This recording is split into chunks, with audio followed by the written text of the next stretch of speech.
Good morning, guys. It's Stephanie. It's a beautiful Sunday morning here in South Carolina. I don't know where you're watching from, but thank you for joining me.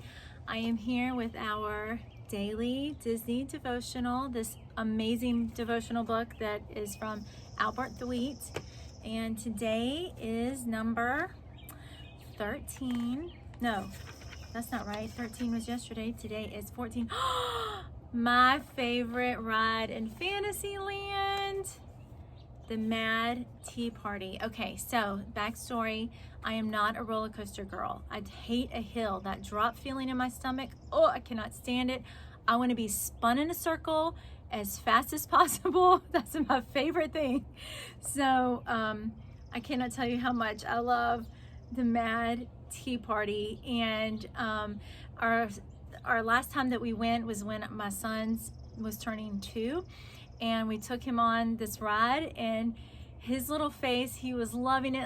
And then when that feeling of spinning like really hit him, his face is unforgettable. I'm gonna try to put the pictures at the very end just so y'all can enjoy those as much as I have enjoyed seeing his face. Okay, so the Mad Tea Party. For our next ride, we're going to an attraction that I've never done. Really? Oh my God, he must be not a circle person. That makes this a rarity, as I've done all but just a couple of attractions at Walt Disney World. Even though I've been to Disney World and the Magic Kingdom dozens of times, I've never set foot on this ride. I don't ever plan to unless somebody offers me some serious money.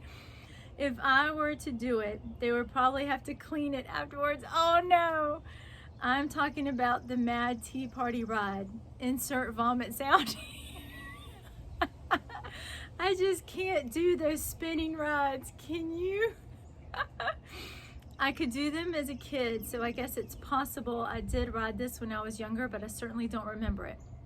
This ride is one we always pass by each time we go, and I always wonder how people do it. It would ruin my day for sure, but hats off to those of you that can enjoy it. What do you know about this ride? First of all, this ride is actually famous for making people sick, shockingly, due to the speed and motion. Secondly, it's based on a scene from a movie in Alice in Wonderland. The original version of this ride in Disneyland is open on top, and therefore it cannot run if it's raining, due to the fact the cups wouldn't spin if they get too wet. This is why other versions of this ride in Walt Disney World and around the world are covered. The original version also wasn't limited on how fast you could spin, making it possible for people to spin as fast as you could turn it. This was modified in 2004 due to the fact a disabled rider lost his balance, slipped from the teacup, and was injured. Oh no. So what is the message from this ride?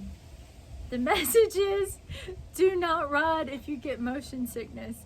That's obvious, but let's try to turn that into a spiritual message. I mentioned above that this ride, like some others we will talk about later, is famous for making people sick. Also, I said, I have no doubts that if I rode this ride, I would be out for a while. I would have to sit down or probably lay down and then recover for several minutes or even hours. Let's go on with this lesson. Spin equals sin. What do I mean by spin equals sin? No, it's not a sin to spin. If you want to ride this ride and spin all day long and it doesn't affect you, go for it. I won't be participating or probably even watching.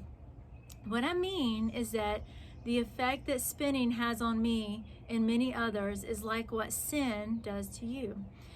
Once you participate in sin, it can have long-lasting effects.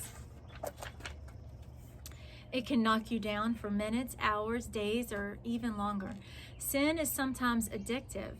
It can cause others to sin. It can lead to other sins.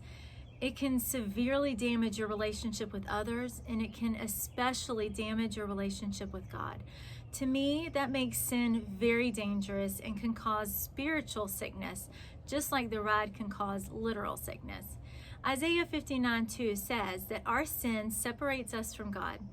1 John 3:4 says that sin is lawlessness, which means that committing sin is like breaking the law. I could list another 100 verses from the Bible here that talk about how sin damages us and takes us away from God. The good news is that God never takes himself away from us. Thankfully, he doesn't leave us because we sin. We are also told that we will sin. It's inevitable. It's a fact.